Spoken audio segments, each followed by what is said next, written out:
How do we want them to be different than they were when they entered the program? I think that what I want to see out of the program is a lot more awareness of what we can offer globally, and because we're so young and we have so much that we can offer, in a sense that we can make a change because we're surrounded by our community and we have those connections. So I think that... Can you edit this? Stop breaking the fourth wall. Okay. That part's going in there. Okay.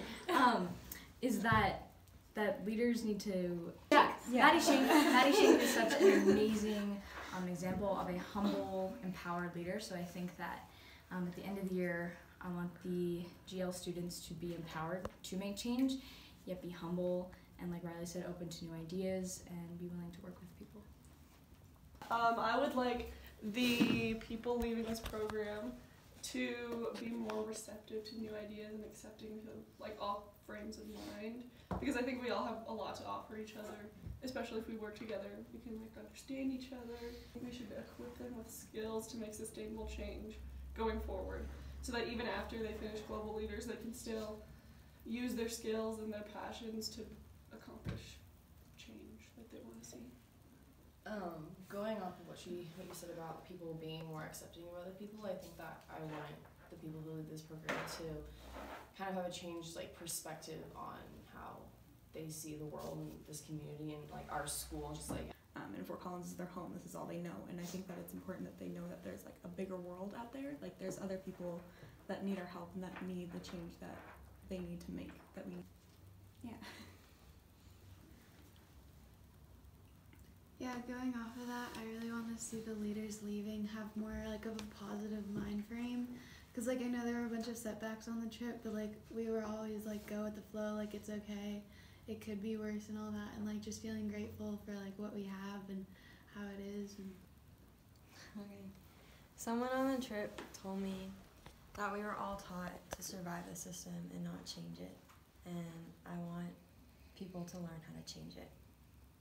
Okay, so I want not just our generation, but generations after us to get more involved with politics. I wasn't necessarily most involved in politics until I joined GL and started learning about how important it is, not just in the US, but outside. So, I mean, they call us the generation of change, and I think that's really accurate because we're the generation. Yeah. Mic drop. Yeah, the only thing I would add, honestly, is just that I hope everyone can have some point during the next year, you know, in GL or maybe on the trip, where they just have this epiphany where they're like, oh my gosh, you know, I'm so woke right now. I can much that I can do. And there's so much passion that I have for doing this, you know. I mean, like, I had this epiphany during the trip, and I was just like, I'm so passionate about this, and I just really want to continue doing this my whole life. So I think that would... Yeah, I think for me, one thing I've noticed over the years is that like a lot of different students join GL and for different reasons and from different backgrounds. So the idea is no matter why they joined, like even though I know some people just join to get their service hours or to like make their parents happy or whatever, the idea is that like it doesn't matter why they joined, but what matters is that we're going to, like at the end of the program, they're going to come out having grown at least a little bit in some way, and that they're, like everyone said, like going to be better leaders and more aware of the world around them and more willing to make change.